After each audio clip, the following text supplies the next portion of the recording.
नमस्ते मित्रों, AMG academy में आपका हार्दिक स्वागत और अभिनंदन करता हूं। एएमजी परिवार की ओर से हार्दिक स्वागत और अभिनंदन करता हूं। माँ भारती और माँ सरस्वती को प्रणाम करते हुए हम लोग आगे बढ़ रहे हैं। तो रीट में जो जुड़ा उसका पहला टॉपिक तो था अक्षांश और देशांतर, और दूसरा बड़ा और महत्वपूर्ण टॉपिक कौन सा है? पृथ्वी की गतियाँ। ध्यान रखना, पृथ्वी की गतियों की हम चर्चा करेंगे।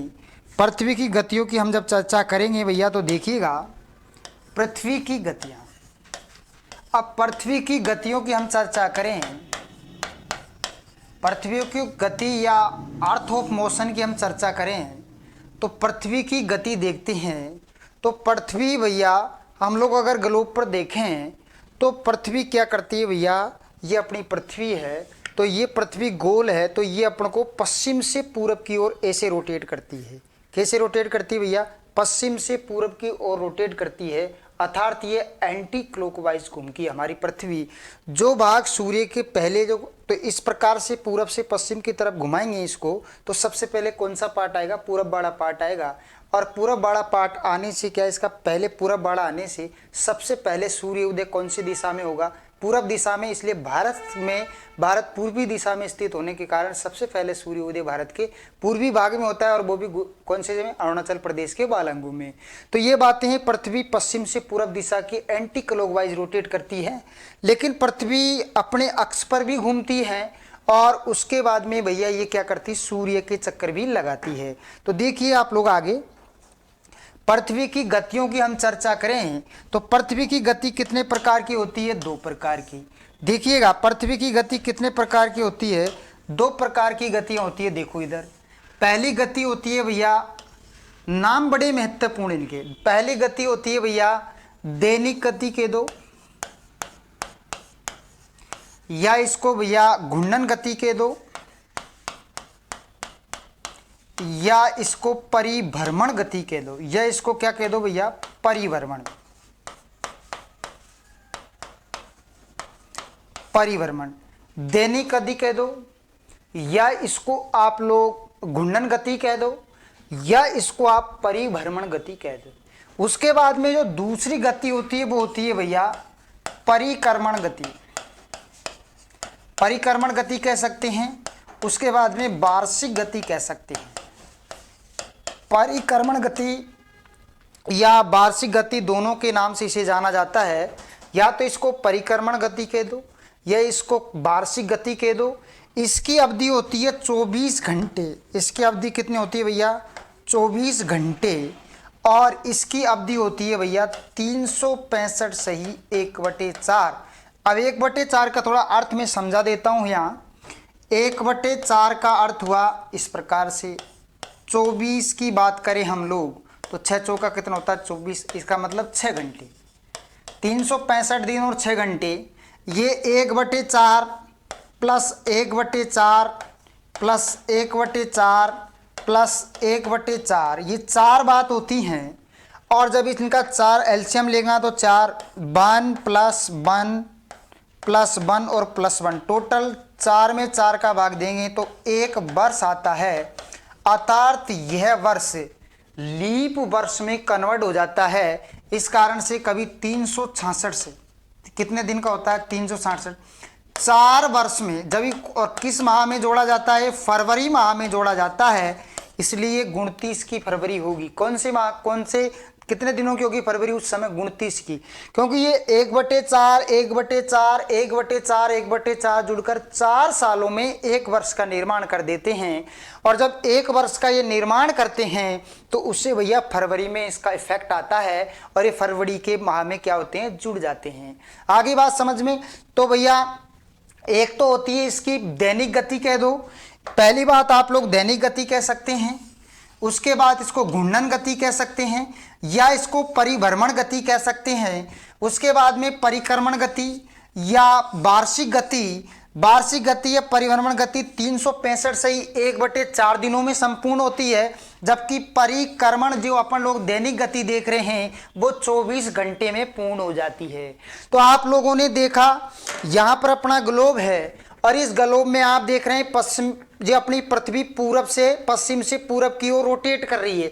तो पृथ्वी अपने अक्ष पर घूम रही है, इसको तो दैनिक गति घूर्णन गति या परिक्रमण गति, और इसके सामने यह पृथ्वी क्या करती है भैया, इस प्रकार से मान लेते हैं सूर्य, तो यह भैया सूर्य की भी चक्कर लगाती है। यह गति कौन सी कहलाती है, यह गति कहलाती है परिक्रमण गति। कौन सी गति कहलाती है, परिक्रमण गति कह दो या इसको वार्षिक गति कह दो। नाम इनके बड़े महत्वपूर्ण हैं, एग्जाम में आज तक नाम पूछे जाते हैं और इनका इफेक्ट क्या है हम उसकी आगे चर्चा करेंगे। आगे बातें समझ में, तो ये पृथ्वी भैया पश्चिम से पूरब दिशा की ओर रोटेट करती है इस प्रकार से। आप लोग देखिएगा ये इस प्रकार से घूम रही है, पता चल रहा है आप लोगों को, इस प्रकार से घूमती है पृथ्वी, ना कि इस प्रकार से नहीं घूमती। एक बात ये समझ जाना। उसके बाद में मैं ये समझा रहा हूं आप लोगों को कि जब पृथ्वी अपने अक्ष पर घूमती है तो पृथ्वी के साथ जो भी चीज है, आप लोग समझिएगा, समझने की कोशिश करना कि पृथ्वी के साथ जो भी वस्तु इसके साथ में है उस सारी चीजों में परिवर्तन आएगा। इसका मतलब मैं ये कहना चाह रहा हूं कि पृथ्वी की जो गति होगी दैनिक गति, या उसके बाद में कह सकते हैं घूर्णन गति, या आप कह सकते हैं उसके बाद में क्या कह सकते हैं, परिभ्रमण गति।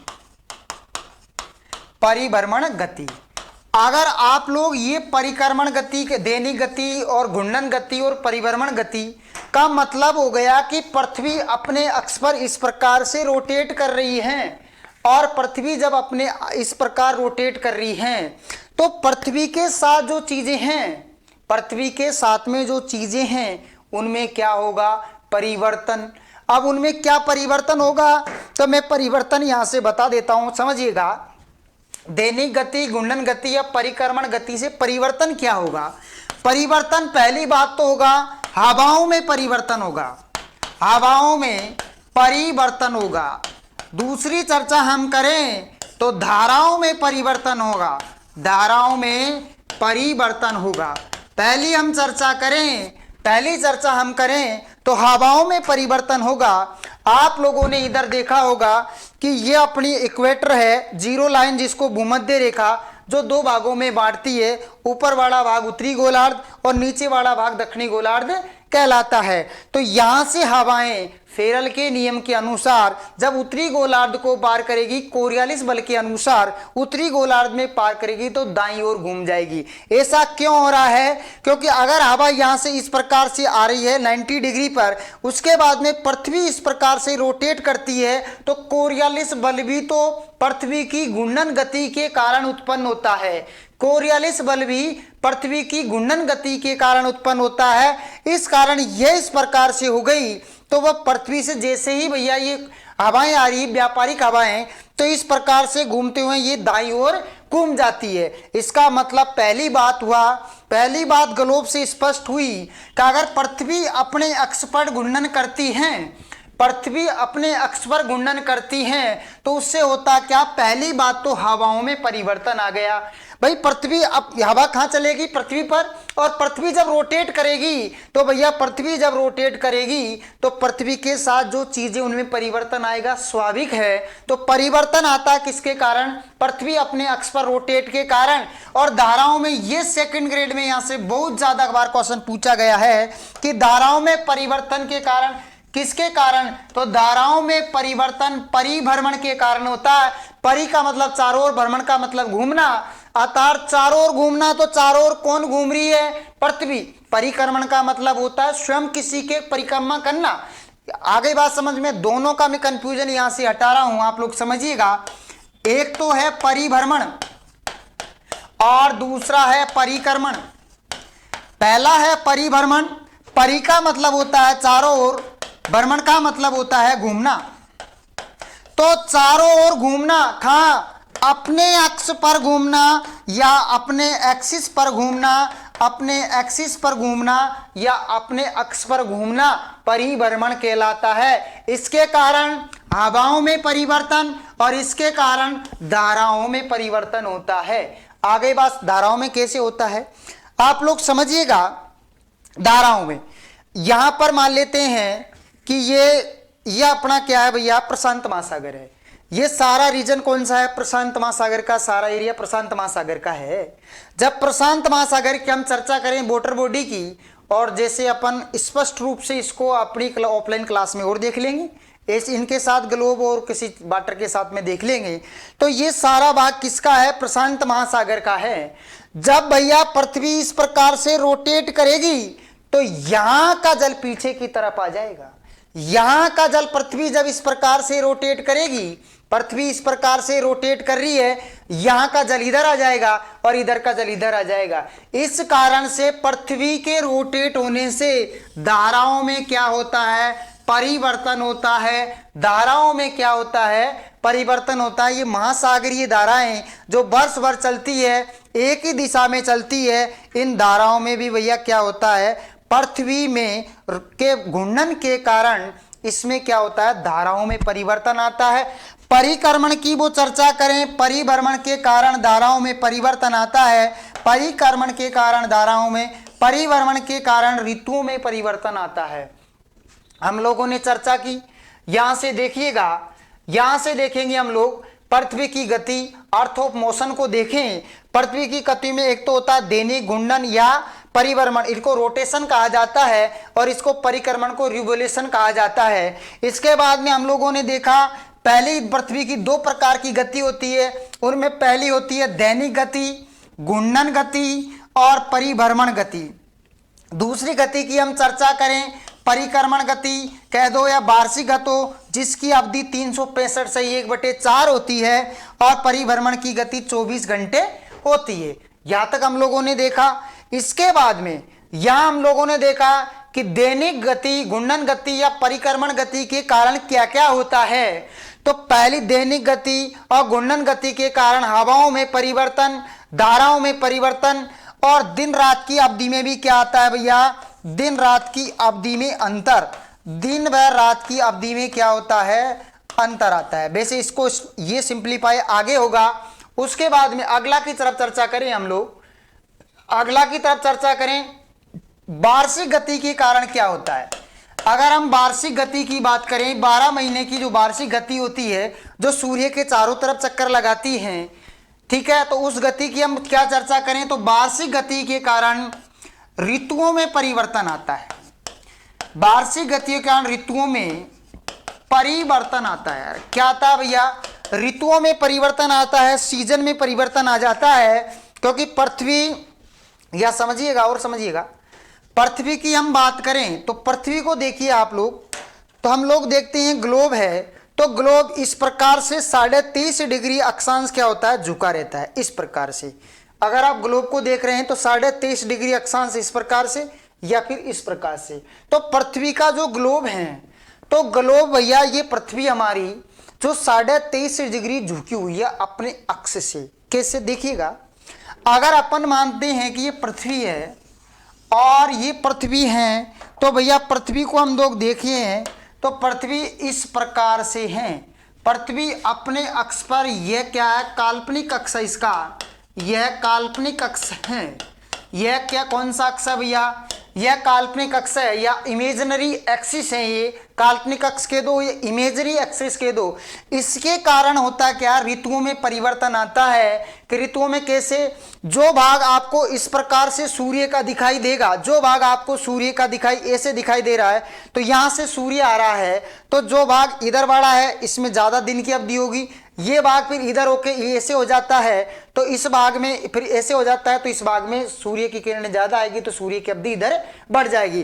तो 23.5 डिग्री। देखो भैया, अगर मैं यहां से कल्पना करूं, यहां से एक 90 डिग्री का मैं एंगल डाल देता हूं, जिसको वास्तविक अक्ष के नाम से जाना जाता है। वास्तविक अक्ष के नाम से या वास्तविक या रियल एक्सिस के नाम से जाना जाता है। और वास्तविक अक्ष की चर्चा करें तो यहां से जो एंगल बनता है इस समतल के साथ में, ये समतल के साथ में कितना एंगल बन रहा है? ये एंगल बन रहा है 90 डिग्री का। ये एंगल कितने का बन रहा है? 90 में से 23.5, ये 23.5 का है, बीच का पृथ्वी अपने अक्ष पर 23.5 डिग्री झुकी हुई है। तो ये इसका वास्तविक अक्ष के साथ जो काल्पनिक अक्ष है वो 23.5 डिग्री रुक रहा है। यहाँ से 23.5 में से टोटल कितने का है? 90 का है। टोटल एंगल कितने का है? 90 डिग्री का है। ये एंगल कितने का बन रहा है समतल के साथ में 90 डिग्री का। 90 डिग्री में से 23.5 डिग्री को हम घटा देंगे, 23.5 डिग्री को तो आएगा 66.5 डिग्री। अर्थात ये जो एंगल आपका बचा हुआ है ये 66.5 डिग्री का है। पृथ्वी समतल अक्ष के साथ कितना डिग्री का कोण बनाती है 66.5 डिग्री का, जबकि अपना अक्ष पृथ्वी का अक्ष कितने डिग्री झुका हुआ है 23.5 डिग्री झुका हुआ है। इसके कारण दिन और रात की अवधि में क्या हो जाता है अंतर आता है। दिन और रात की अवधि में क्यों 23.5 डिग्री अक्षांश झुकी होने के कारण। पहली चर्चा। दूसरी चर्चा यहां पर हम लोग कर रहे हैं, ऋतुआ बनती है यदि पृथ्वी घूर्णन करना बंद कर दें तो क्या होगा। यदि पृथ्वी घूर्णन करना बंद कर दें या पृथ्वी इस प्रकार से पश्चिम से पूरब की ओर घूमे ही ना, भाई या तो पृथ्वी अपने अक्ष पर घूमे नहीं या पृथ्वी घूर्णन करना ही बंद कर दें तो क्या होगा। देखिएगा, मान लेते हैं ये सूर्य हैं, सूर्य देव है, सन है और इस प्रकार से पृथ्वी घूम नहीं रही। इस प्रकार से सूर्य का प्रकाश लगातार इस क्षेत्र में जा रहा है। सूर्य का प्रकाश जब सूर्य का प्रकाश एक ही भाग में पड़ता है तो तापमान अधिक होगा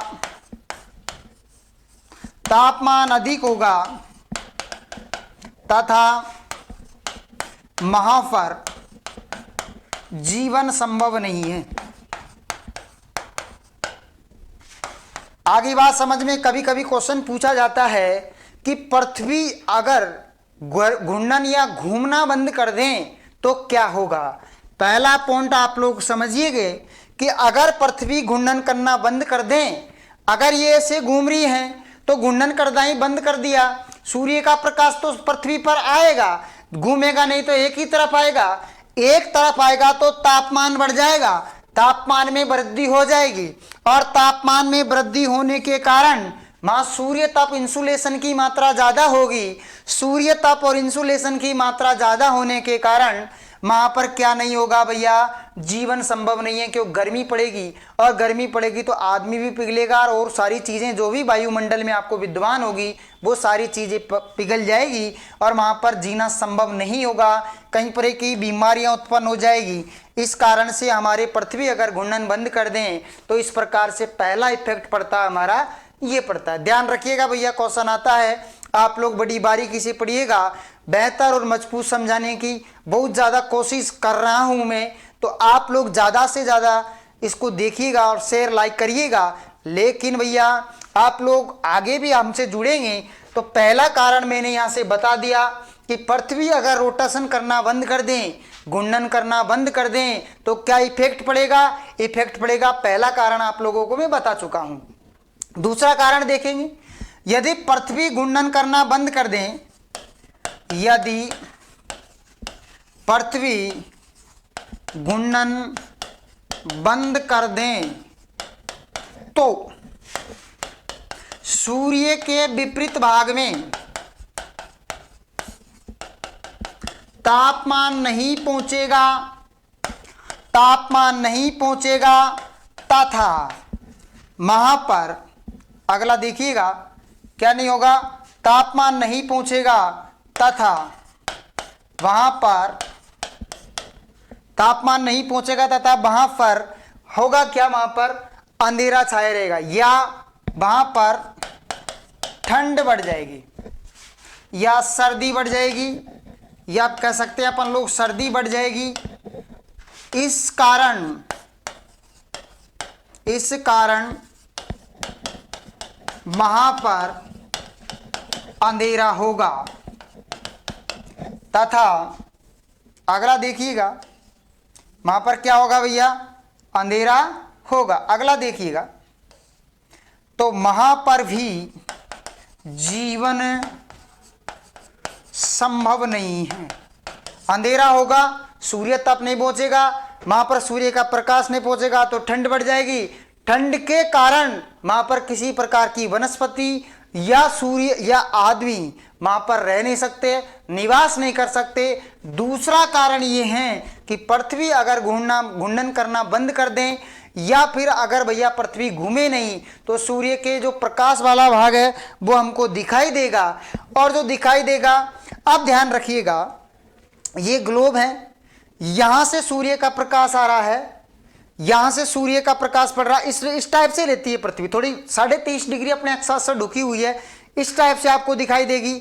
सूर्य का प्रकाश यहां से इस प्रकार से पड़ रहा है, तो इस भाग में सूर्य का प्रकाश पड़ रहा है और इस भाग में अंधेरा हो रहा है। आगे बातें समझ में? तो इस भाग में जीवन संभव क्यों नहीं है? तापमान, इस भाग में जीवन संभव नहीं है क्योंकि ठंड बढ़ रही है यहां पर, या सूर्य का प्रकाश पहुंच ही नहीं रहा है, तो इस कारण से सूर्य यहां पर क्या जीवन इधर संभव नहीं है, तापमान ज्यादा, इधर ठंड ज्यादा, तो कैसे जीवन रहेगा?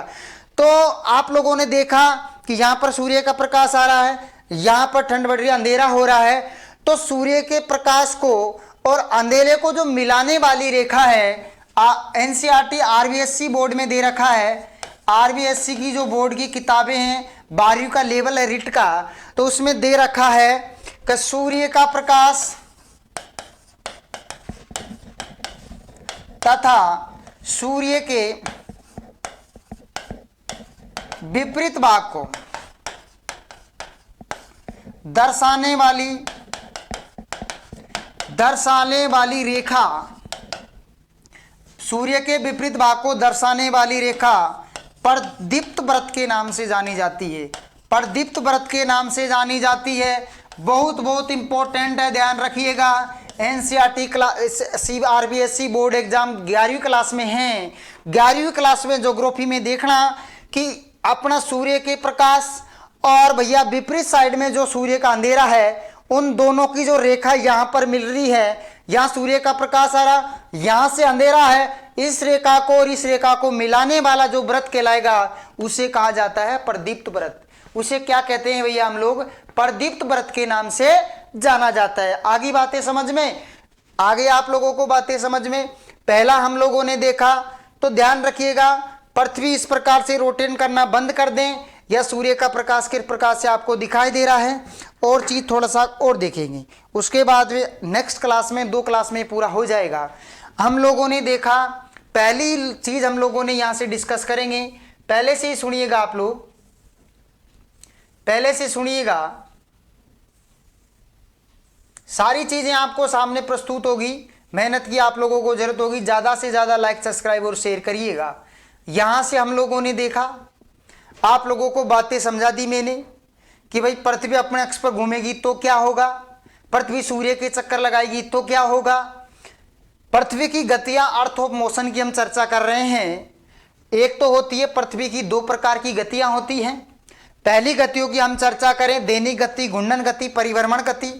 परिक्रमण और परिभ्रमण में आप कंफ्यूजन होंगे, उस चीज को मैंने आगे सिंप्लीफाई कर दिया है, परिभ्रमण गति या परिक्रमण गति। आगे बातें समझ में? तो ध्यान रखिएगा, परिभ्रमण की हम चर्चा कर रहे हैं, दैनिक गति, घूर्णन गति और परिक्रमण गति। समय लगता है 24 घंटे का एक दिन, अर्थात पृथ्वी अपने अक्ष पर घूमती है, उसको 3 नाम से जाना जाता है। पहला दैनिक, घूर्णन और उसके बाद में परिभ्रमण। परि का मतलब चारों ओर, भ्रमण का मतलब घूमना, अपने अक्ष पर ही घूमना या अपने ऑर्बिट पर घूमना क्या कहलाता है? अपने एक्सिस पर घूमना परिभ्रमण कहलाता है। घूर्णन का मतलब पृथ्वी अपने आप में जो घूमती है उसको क्या कहते हैं? घूर्णन के नाम से जाना जाता है। दूसरी चर्चा की थी हम लोगों ने, पहली चर्चा में हम लोगों ने देखा कि पृथ्वी जब रोटेट करती है, जब पृथ्वी अपने अक्ष पर घूमती है, तो अगर मैं अब मेरे अक्ष पर मैं घूमूंगा तो परिवर्तन मेरे में होगा और किसी में नहीं होगा। अगर मेरे साथ जो चीजें हैं वही तो घूमेगी। अगर मैं अब मेरे अक्ष पर घूम रहा हूं, मेरा उत्तरी अक्ष हो गया, दक्षिणी अक्ष हो गया, सभी का एक्सिस होता है। अगर मैं मेरे एक्सिस पर ऐसे घूमता हूं तो मेरे साथ जो मैं घूमूंगा परिवर्तन मेरे में होगा। और पृथ्वी पश्चिम से पूरब की ओर घूमती है। पृथ्वी इस प्रकार से नहीं घूमती, पृथ्वी इस प्रकार से घूमती है पूरब से पश्चिम की ओर। जब पृथ्वी पूरब से पश्चिम की ओर घूमती है तो पृथ्वी के साथ जो घटक है, पृथ्वी के साथ जो हवाएं हैं, पृथ्वी के साथ जो धाराएं हैं, परिवर्तन इनमें होगा, न कि सूर्य चंद्रमा। बाकी चीजों में परिवर्तन नहीं होगा, क्योंकि पृथ्वी अपने अक्ष पर घूमेगी तो पृथ्वी में परिवर्तन होगा। और मैं अगर मेरे अक्ष पर घूम रहा हूं, अगर मैं मेरे अक्ष पर इस प्रकार से घूम रहा हूं, तो परिवर्तन मेरे में होगा, न कि किसी अन्य चीज में होगा। पहली बात आ गई समझ में। उस गति को कई नामों से जाना जाता है, दैनिक गति, घूर्णन गति, या आप कह सकते हैं परिभ्रमण गति। यहां से क्वेश्चन बनता है, हमेशा बनता आया है। कारण क्या क्या होते हैं घूर्णन गति के कारण? धाराओं में सेकंड ग्रेड में बहुत बार क्वेश्चन पूछा गया है कि हवाओं में परिवर्तन होता है, और दूसरा कारण होता है कि धाराओं में परिवर्तन होता है, और दिन रात की अवधि में भी क्या होता है? परिवर्तन होता है। आगे बात समझ में। अगली दूसरी हम चर्चा कर रहे हैं, दूसरी चर्चा हम लोग यहां पर देखेंगे। तो दूसरी हम लोग चर्चा कर रहे हैं, दूसरी चर्चा है पृथ्वी की परिक्रमण गति, या इसको अगला नाम है वार्षिक गति या रिवोल्यूशन गति। इंग्लिश में रिवोल्यूशन के नाम से जानी जाती है। तो हम लोगों ने देखा वार्षिक गति, उसके बाद में हम लोगों ने देखा परिक्रमण गति, उसके बाद में ये जो गति का समय अवधि होती है 365 सही 1/4 होती है, और 365 सही 1/4 जुड़कर 1/4, पहले मैंने बताया 1/4, फिर 1/4 और 1/4, 4 वर्ष में 1/आधा, 25%, यहाँ 25%, यहाँ 25%, यहाँ 25% और यहाँ 25%। जब इन चारों को 25% को जोड़ेंगे तो 100% होता है। 100% 4 वर्ष में जाकर एक दिन बटेगा 366 दिन पूर्ण कर देता, जिसको फरवरी के माह में गिना जाता है। और फरवरी 28 की जगह कितने दिन की हो जाएगी? 29 दिन की हो जाती है। यहां से लीप वर्ष निकाले जाते हैं। यह आपको किसके कारण हो रहा है? पृथ्वी के रोटेट के कारण। पृथ्वी रोटेट तो अपने अक्ष पर घूम रही है, लेकिन साथ में सूर्य के चक्कर भी लगाती है दीर्घ वृत्ताकार में। किसके कौन से चक्कर में? दीर्घ वृत्ताकार कक्षा में यह चक्कर लगाती है, एक बड़ी कक्षा में यह चक्कर लगाती है। आगे बातें समझ में। आप इफेक्ट क्या पड़ता है इससे? इससे क्या इफेक्ट पड़ता है? ऋतुओं में परिवर्तन आता है। इससे इफेक्ट क्या पड़ेगा? ऋतुओं में परिवर्तन आएगा। इससे क्या इफेक्ट पड़ेगा भैया? ऋतुओं में क्या आएगा भैया? ऋतुओं में परिवर्तन आ जाएगा। थैंक यू भैया, आज के लिए इतना ही। उसके बाद में भाग नंबर 2 में हम देखेंगे आगे कि भैया क्या इफेक्ट कैसे पड़ रहा है, पृथ्वी में ऋतुआं कैसे चेंज हो रही हैं, और इन्हें दिन रात की अवधि में भी ज्यादा अंतर आ जाता है, ऐसा कारण क्या हो रहा है। तो आगे के अगली वीडियोज में हम लोग देखेंगे। आज के लिए इतना ही। थैंक यू, बहुत बहुत धन्यवाद। आप सभी का आभार प्रकट करता हूं। थैंक यू, आज के लिए इतना ही। थैंक यू भैया।